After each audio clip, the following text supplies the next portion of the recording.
Hai guys, Assalamualaikum, welcome back to my channel Cerita Kunafa with me, Amalia. Dan kali ini aku pengen ngebahas satu pekerjaan yang high demand di UAE. Karena pekerjaan ini banyak banget orang yang berbondong-bondong dari Asia, Eropa, Amerika, dan negara lain yang datang ke UAE untuk bekerja di sektor pekerjaan ini. Kalian pengen tahu pekerjaannya apa?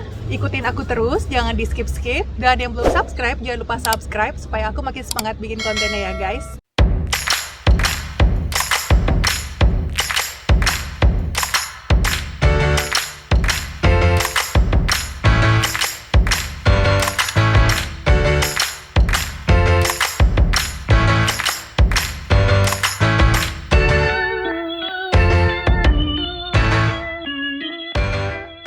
Jadi lapangan pekerjaan yang saya maksud di sini adalah oil and gas. Oil and gas ini termasuk pekerjaan yang high demand di UAE. Sebagaimana yang kita ketahui, sepertiga aktivitas minyak dunia saat ini ada di Timur Tengah. Dari 10 negara produsen oil and gas terbesar di dunia, ada 5 negara yang terletak di Timur Tengah, dan UAE termasuk salah satu di dalamnya. Penghasilan yang diterima dari para pekerja oil and gas ini terbilang relatif tinggi. Ini yang membuat banyak sekali para lulusan sarjana berlomba-lomba mencari peluang untuk bisa bekerja di sektor ini. Secara general, pekerjaan di oil and gas itu bisa dibagi menjadi dua, oil company dan oil service company. Oil company adalah si pemilik aset dari tambang minyak dan gas itu sendiri, sementara oil service company adalah perusahaan yang dikontrak oleh oil company untuk bekerja di lahan milik mereka. Kali ini kita kedatangan narasumber yang sudah lama berkecimpung di dunia oil and gas ini. Siapa narasumbernya? Yang pasti tak lain dan tak bukan adalah Tara, suamiku sendiri guys. Dan ini kita minta maaf banget, kita pakai sunglass, pakai kacamata hitam. Karena apa sayang? Karena ini lagi silau banget di situ. Kalau misalkan dibuka nih, kita ngomongnya kayak gini terus nanti. Jadi kita ngomongnya mengericitkan dahi, jadi lebih baik gimana guys? Jadi pakai kacamata aja ya. Sorry sebelumnya ya. Maaf, bukannya bermaksud gimana-gimana. Sebelumnya bisa perkenalkan diri dulu, Anda siapa? Seperti tadi udah dibilang ya, saya suaminya dia. Nama saya Reza. Jadi saya sudah berkecimpung di dunia oil and gas ini 15 tahunan lebih. Di UAE sendiri saya sudah sekitar 5 tahun, dan sebelumnya sendiri saya sudah pernah ke beberapa negara di Timur Tengah, pernah ke Irak, pernah ke Syria, pernah ke Kuwait, dan sekarang terakhir kita ada di UAE, tinggal bersama keluarga. Gimana bisa memilih UAE sebagai tempat untuk bekerja selanjutnya? Kenapa ada interest dengan negara ini? Iya, sebenarnya nih alhamdulillah ya dapat rezekinya di sini. Awalnya tuh saya pernah bekerja di perusahaan yang sekarang saya tempat bekerja ini, di perusahaan Amerika, cuman di beda negara. Jadi kira-kira 5 tahun gitu saya waktu itu kerja di Irak. Setelah itu saya sempat pindah perusahaan dan pindah negara di negara lain, sampai akhirnya sekitar 2 tahunan kemudian perusahaan yang sama itu memanggil saya kembali untuk bekerja di UAE. Apa yang Anda suka dari UAE? UAE yang aku maksud di sini maksudnya Abu Dhabi dan Dubai ya guys. Tapi kita kebetulan tinggalnya di Abu Dhabi. Saya suka UAE karena negaranya maju, negaranya bersih, tertib. Di sini juga semua fasilitas lengkap, dekat sama Saudi. Jadi kalau misalkan kita mau haji, mau umroh itu relatif dekat. Anda sendiri mengalami culture shock nggak sih begitu ke sini? Kalau culture shock, alhamdulillah nggak terlalu ya. Jadi karena sebelumnya sendiri saya punya background kerja di beberapa negara di Timur Tengah. Saya udah terbiasa dengan culture-nya orang-orang Middle East seperti apa. So far saya cuma nggak suka satu hal, panas. Udah, itu aja. Seperti yang kita alami sekarang guys, ini lagi mau ke peak summer. Kalau kalau musim dingin enak ya, suhunya bisa 20 atau bisa belasan gitu, 18. Tapi kalau udah mulai masuk musim panas ini bisa sampai maksimal 50 di sini. Itu lumayan tuh, 50 tuh rasanya. Apalagi kita sempat ngalamin waktu itu, tahun berapa? Pas bulan Ramadan, pas peaknya summer. Bisa ceritain sedikit nggak pekerjaan oil and gas itu seperti apa sih ritme kerjanya? Maksudnya waktu kerjanya tuh seperti apa secara in details? Kalau waktu kerja itu variatif. Ada beberapa departemen yang kerjanya itu mirip orang kantoran dari jam 8 atau jam 9 sampai jam 5 sore. Ada juga yang sistemnya rotasi, jadi misalkan dia bekerja 1 bulan atau bekerja 2 bulan, dia bisa dapatkan off selama 1 bulan gitu. Terus ada juga yang sistemnya live-in seperti saya. Jadi kita ditempatkan di negara ini untuk menetap bersama keluarga. Kemudian dalam 1 tahun itu dikasih cuti 1 bulan. Dan kalau misalkan kita sudah dikirim ke lapangan, ya kita sudah komit sama satu pekerjaan, itu kita harus komit 24 jam.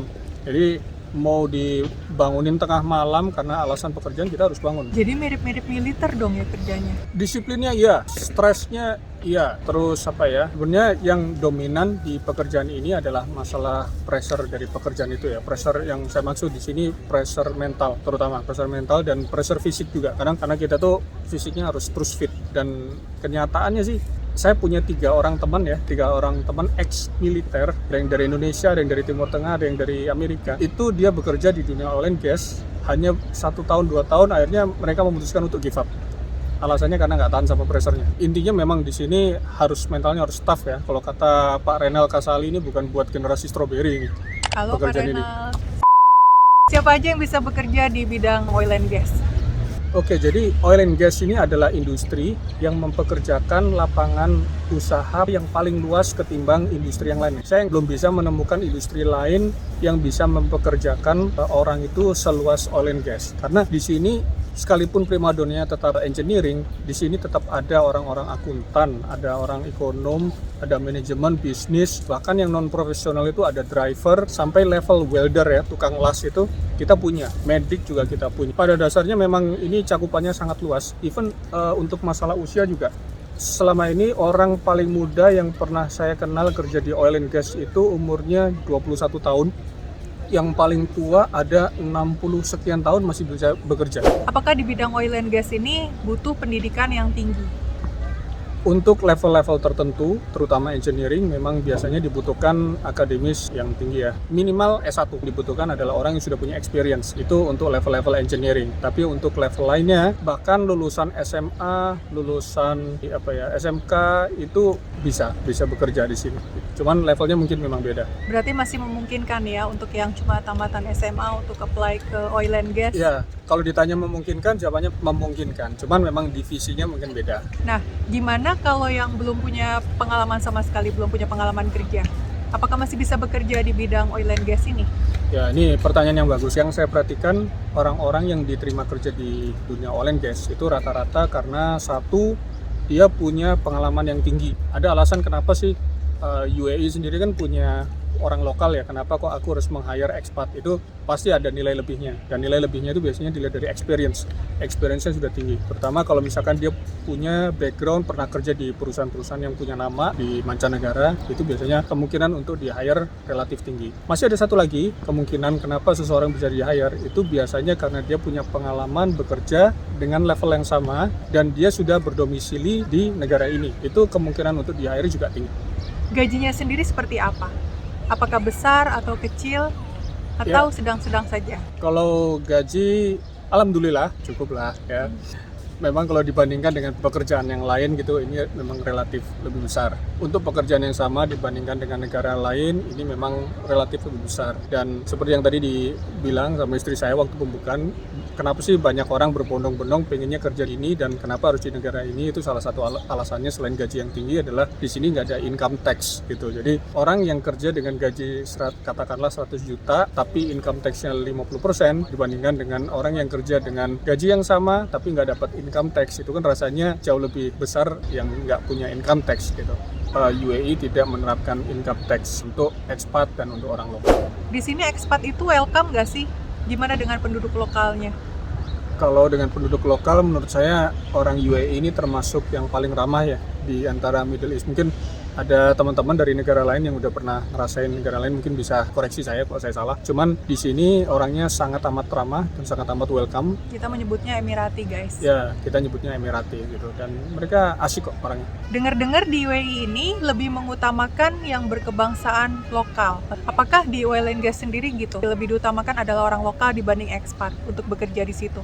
Memang nggak bisa dipungkiri ya, untuk satu jabatan yang sifatnya strategis, terutama yang berhubungan langsung dengan negaranya, itu biasanya memang lebih diutamakan orang-orang lokal gitu ya. Ya kita sendiri bisa maklum karena mereka pasti nggak pengen menerima ekspat terlalu banyak, tapi orang-orang lokalnya sendiri nganggur. Kalian jangan khawatir susah ngedapetin pekerjaan. Untuk yang susah ngedapetin pekerjaan, gimana caranya? Kalian bisa lihat di vlog aku. Nanti aku kasih linknya di bawah ya guys, di bawah video ini. Kalian bisa lihat di situ cara bekerja di UAE. Dulu gimana sih bisa dapat pekerjaan di sini, di negara ini? Jadi dulu saya sendiri lewat portalnya perusahaan ini, perusahaan tempat saya bekerja, itu ada karir di situ. Saya apply dan kebetulan karena dulu sudah pernah bekerja di perusahaan ini untuk bisa diterima lagi, jadi relatif lebih mudah. Jadi sebelumnya pernah bekerja di perusahaan ini, terus pindah ke perusahaan lain, terus pengen lagi gitu di sini. Cuma di beda negara ya guys. Di beda negara. Sekarang gimana dengan resikonya di pekerjaan ini? Ini memang nggak bisa dipungkiri. Pekerjaan oil and gas itu adalah pekerjaan yang mempunyai level resiko tinggi. Itu sebabnya kita dituntut untuk disiplin, kita dituntut untuk taat sama semua standard operating procedure yang sudah diterapkan sama perusahaan tempat kita bekerja. Dan mereka juga nggak main-main. Kalau kita melanggar, kita bisa kena punishment yang cukup berat gitu ya. Itu kenapa diberlakukan seperti itu, karena kita sadar bahwa risikonya sangat tinggi. Di beberapa tempat itu bisa menyebabkan injury atau bahkan sampai ke kematian kalau kita tidak mengikuti peraturannya. Tapi kalau selama kita mengikuti peraturan itu, ya insya Allah aman. Gimana tentang pengembangan karir di bidang oil and gas ini? Apakah cukup bagus di UAE terutama? Kalau masalah karirnya di sini relatif jauh lebih bagus ketimbang negara produsen minyak yang ada di daerah lainnya. Kalau teman-teman sadar ya, harga minyak dunia itu punya siklus. Setiap 5 tahun harganya tuh cenderung naik ya. Begitu sampai 5 tahun dia dibikin jatuh. Terus diulang lagi, naik, terus dibikin jatuh. Itu biasanya ada faktor pengendalinya, masalah geopolitik lah, masalah peperangan dan lain-lain gitu ya. Kita nggak akan ngebahas terlalu jauh masalah geopolitik di sini, ini dibahas di channel yang lain gitu ya.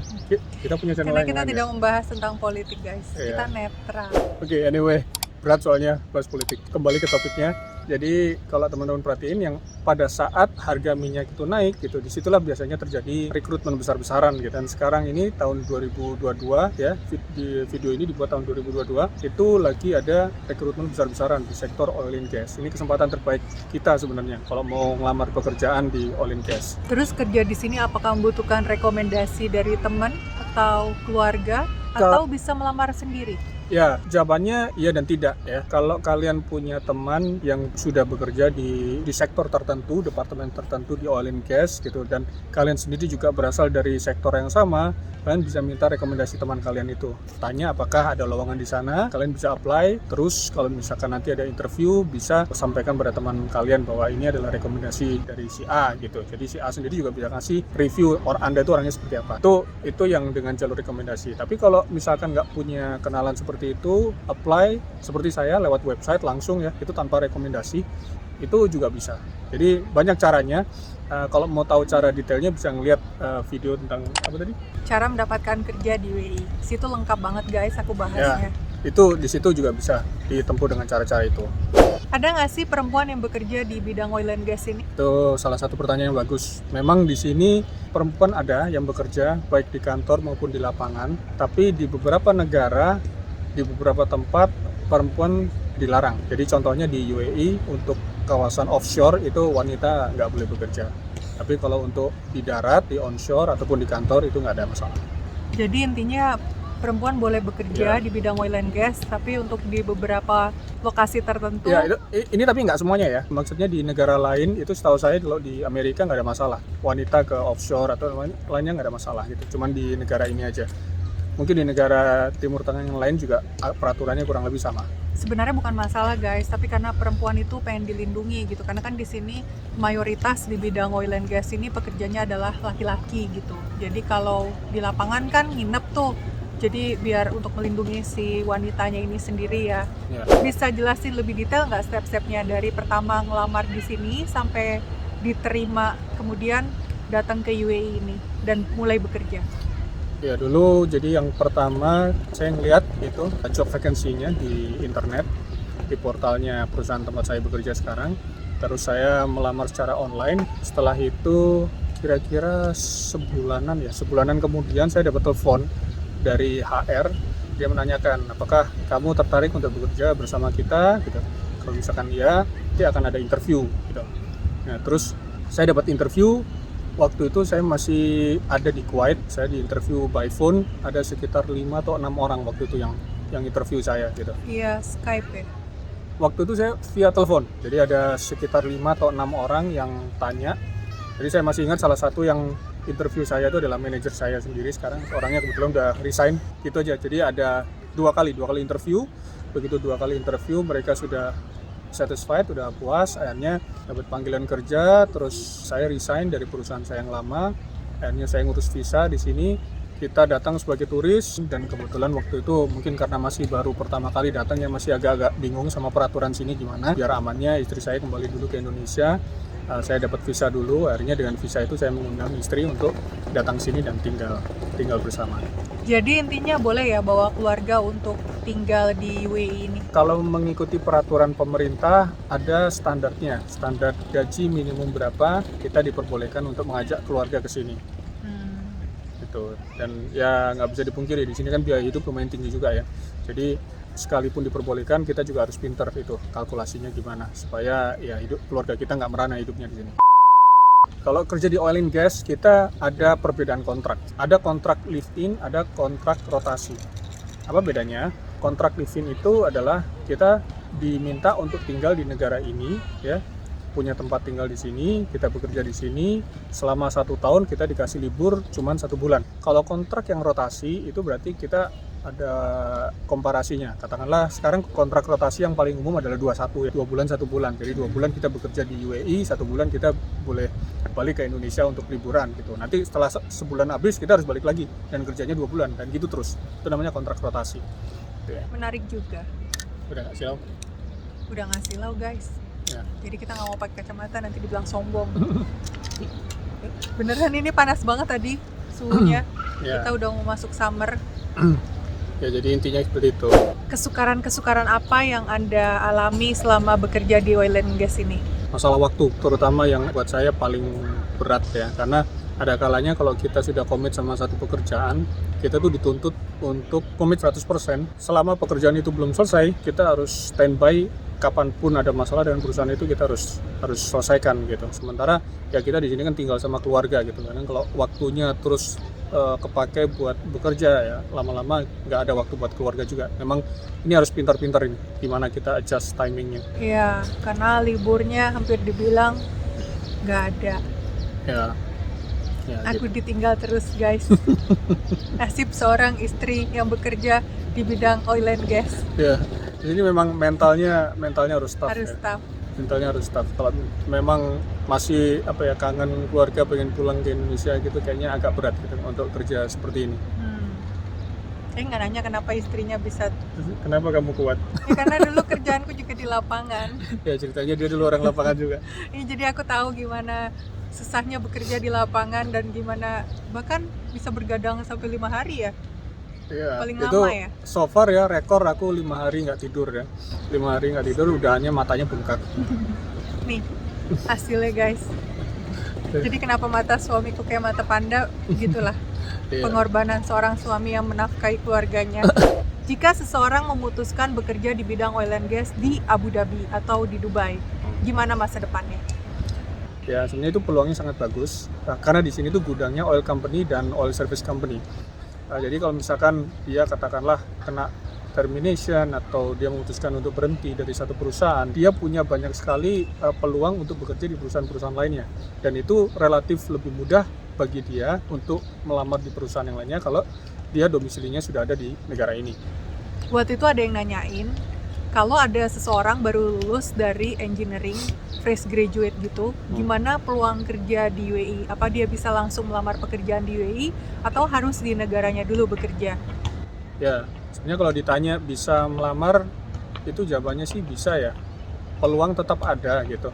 Cuman seperti yang pertama tadi saya sebutkan, di sini tuh yang lebih diminati untuk diambil bekerja itu adalah orang-orang yang sudah punya high experience ya.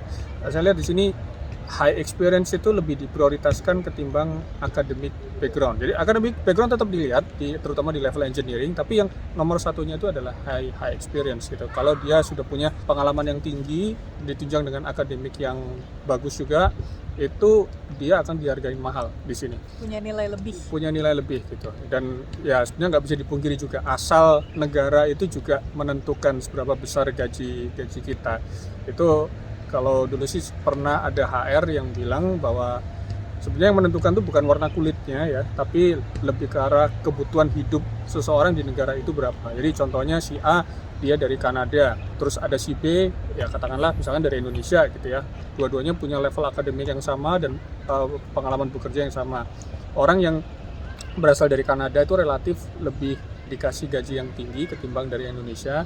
Itu lebih karena kebutuhan hidup dia di Kanada dianggap lebih tinggi daripada orang Indonesia gitu. Buat yang kerja di AR mungkin saya bisa dikoreksi kalau salah, cuman dulu saya diberi informasi seperti itu. Tuh. Jadi kembali lagi ke masalah tadi, kalau dia adalah fresh graduate, jawabannya peluang tetap ada, tapi kalau misalkan dia itu punya pengalaman, itu jauh lebih baik. Jadi saran saya buat orang-orang terutama yang level engineer, dia begitu lulus dari kuliah, kalau bisa bekerja dulu di Indonesia atau di perusahaan, kalau bisa perusahaan internasional apapun itu, bekerja dulu, cari pengalaman dulu di sana, baru kalian bisa apply ke sini, coba apply ke sini, itu kalian dihargain jauh lebih mahal ketimbang kalian datang langsung sebagai fresh graduate ke sini. Tapi bukan nggak mungkin ya, Tetap bisa. kemungkinan diterimanya pasti Ya, ada. tetap bisa. Apa yang bikin bertahan bekerja di bidang oil and gas ini? Nggak bisa dipungkiri, memang kompensasinya bagus ya. Kompensasinya bagus, jadi kita bisa ngasih kehidupan yang layak buat keluarga. Bagus buat kedisiplinan kita juga ya. Saya merasa selama saya bekerja di sini tuh kedisiplinan saya tuh benar-benar di-push gitu. Saya harus bisa jadi orang yang punya ambisi, nggak boleh malu, terus jadi team player. Artinya kalau kita dipimpin orang, kita bisa jadi team player yang baik, tapi at the same time pada saat kita dituntut untuk menjadi pemimpin, kita tuh nggak boleh malu. Kita berani untuk tampil di depan gitu. Itu saya merasa di sini tuh kita benar-benar di-push memiliki budaya itu. Terus satu lagi, kalau misalkan lagi training ya, kadang-kadang kita tuh suka dikirim ke luar negeri gitu, kemana-mana bisa jalan-jalan gratis gitu sama keluarga. Ya itu aja sih, itu nilai ekstranya. Kebutuhan kesehatan, terus apa lagi, pendidikan apa-apa juga terjamin lah kalau kita bekerja di dunia ini. Maksudnya pendidikan tuh kalau ada anak ya guys, jadi Ya. pendidikan itu di cover oleh berapa persen gitu lah oleh perusahaan itu. Dan kalau kesehatan di sini memang wajib, dari pemerintahnya mengharuskan untuk setiap perusahaan memberikan asuransi kesehatan ke Karyawan. pegawainya. Tapi memang dibalik dari semua fasilitas itu juga ada tuntutan dari kitanya ya. Kita harus bisa memenuhi standar yang mereka inginkan. Ini yang banyak yang orang juga belum siap gitu. Cuma ngelihat enaknya aja, tapi nggak enaknya nggak dilihat gitu. Itu yang kita harus berani penuhi. Oke guys, ini udah mau mulai senja. Kalian bisa lihat warnanya udah mau kemerah-merahan. Enggak sih, masih biru ya? Biru. Masih biru, tapi muka kita udah gelap karena udah mau malam. Bentar lagi waktunya buka puasa. Ya, Ini udah jam berapa sekarang? jam 6:04. Oh my 6.42 kita buka puasa. Iya. Jadi kayaknya kita tutup dulu percakapan kita kali ini, interview kita kali ini. Nah yang terakhir mau memberikan apa nih, pesan-pesan untuk para yang mau gabung di UAE, yang mau bekerja di bidang oil and gas terutama. Ya. Oke, buat teman-teman yang pengen kerja di sini, mulai dari yang fresh graduate atau yang sudah punya pengalaman, kalian bisa daftar sini. Sini opportunity-nya terbuka luas sekali. Kalian juga punya banyak sekali pilihan di sini. Siapkan mental kalian, siapkan perencanaan yang matang, ya. Insya Allah kalian bisa diterima di sini dan bekerja di sini. Amin. Oke guys, kayaknya udah dulu karena ini seperti yang tadi aku bilang udah mulai sore, langitnya udah mulai gelap dan kita juga belum buka puasa. Kita mau cari Kita buka puasa dulu. setengah jam lagi. Setengah jam lagi kita buka puasa guys. Yeah. Tapi kalau di sini ke restoran tuh nggak kayak di Indonesia harus pesen 2 jam sebelumnya. Bahkan waktu itu aku harus pesen 1 bulan sebelumnya. Nah ini karena kita lagi pengen ngejelasin ke kalian tentang oil and gas, jadi ya udah kita buka puasa di luar. Oke, itu aja. Bagi kalian yang masih punya pertanyaan mengenai pekerjaan di bidang oil and gas ini, kalian bisa drop komen di bawah. Ya, nanti kita usahakan akan jawab satu-satu ya di sana. Cuman kalau nggak bisa jawab dengan cepat, harap maklum. Karena kita punya banyak bisnis di sini. ya karena kita kerja. Karena kita kerja. Iya. Oke. Gitu guys. Jadi itu aja. Yang belum subscribe, jangan lupa subscribe biar kita makin semangat bikin konten-konten. Dan bagi kalian yang pengen request kita mau upload apa lagi, kalian bisa request di bawah. Jangan lupa like, Share komen. and subscribe. Sampai ketemu lagi di vlog selanjutnya di Cerita Kunafa. Bye.